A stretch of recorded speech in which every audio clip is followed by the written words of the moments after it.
Welcome to Sleep Health with Dr. Alison Bentley. This series of podcasts is looking at sleep and sleep medicine and the different sleep disorders. So really what we're fundamentally trying to look at is, why is it important to talk about sleep? Why do we need episodes where we talk about sleep disorders, sleep symptoms, the kinds of problems that you might have with your sleep? And really, the importance of sleep is that most people think about the day as being important, and sleep is just something we do on the sideline at the end of the day. But if you really want a good day and you really want to function well during the day, you need to have a good night's sleep. And we may not know that we're having a good night's sleep, or we may know that we're not having a good night's sleep. So, for example, we might have a situation where we don't get enough hours of sleep at night. And so if you need 7 hours of sleep and you're only getting 5, that's called insomnia. And then you would know that you're short of sleep during the day, and there are consequences to that. There are short-term consequences. So when you get up in the morning, you know that you're tired, you know that you're fatigued during the day. But during the day, you'll notice that you'll have bad memory, that you'll have a problem concentrating, that you'll have an attention deficit. You're not able to perform as much as you used to be able to perform. So there are short-term consequences. There's also long-term consequences to all sleep disorders. Long-term consequences revolve around the fact that when you go to sleep at night, you are servicing the car. And the car is the brain, and the car is your body.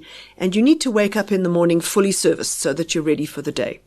If you don't service the car, if you only service it 75% or 80%, then you are underserviced. And then just like a car, if you don't service your car regularly, it's going to break down faster than it would. And so as far as medical and health is concerned, that lack of servicing that we do if we don't sleep well at night means that we get diseases, chronic diseases, faster than we would normally get them. Those chronic diseases include things like cardiovascular disease, so heart disease of any sort really, obesity or diabetes or any kind of metabolic dysfunction. Depression or other psychiatric or mental health issues happen earlier than they would. Things like dementia are more likely to happen. But honestly, when it comes to sleep disorders, there's pretty much every single disease is linked to this need for servicing every night, that you service the car. Then you don't get those diseases, or you get them later in life when they're more likely to occur. Now, we're very clear about insomnia because it's about a quantity, and we notice that quantity. When the quantity goes down, we notice that. But there's another whole group of sleep disorders which is about the quality of sleep that you might have. And this is related to things like sleep apnea, where you don't breathe properly at night, or leg movements that occur during sleep. But basically what they do is fragment sleep. They make sleep less sound, and when you wake up in the morning, you kind of go, I don't understand what happened. I slept enough hours, but I still feel tired.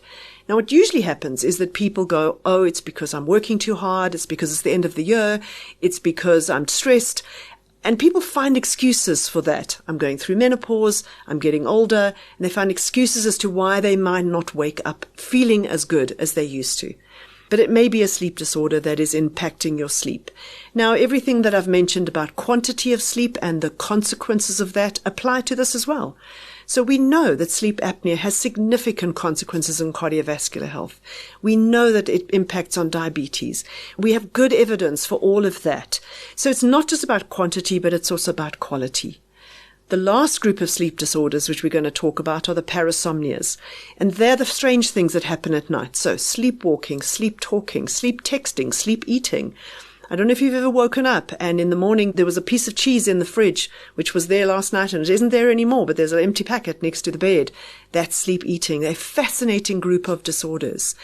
They don't have as much impact on future health as the other two groups of disorders, the quantity and quality do, but they're really interesting and a lot of people have them.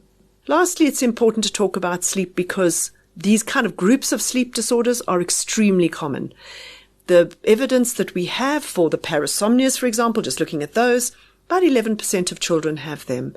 If we look at sleep apnea, the evidence that we have is about 20 to 25% of the adult population of the country have got significant sleep apnea.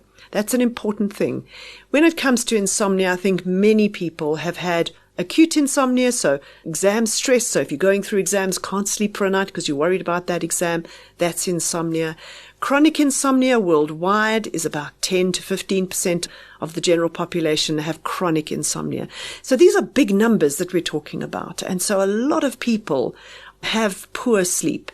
This whole series of podcasts is to give you more information from a medical perspective, how to both notice that you have a sleep disorder, know which sleep disorder you're likely to have, give you some treatment options as to the kinds of treatments that would be available. When you would go for a sleep study, for example, where does that fit into this whole thing? Where do specialists such as ENTs for snoring, psychiatrists for insomnia, where do they fit into this whole story when it comes to looking at your sleep and your health?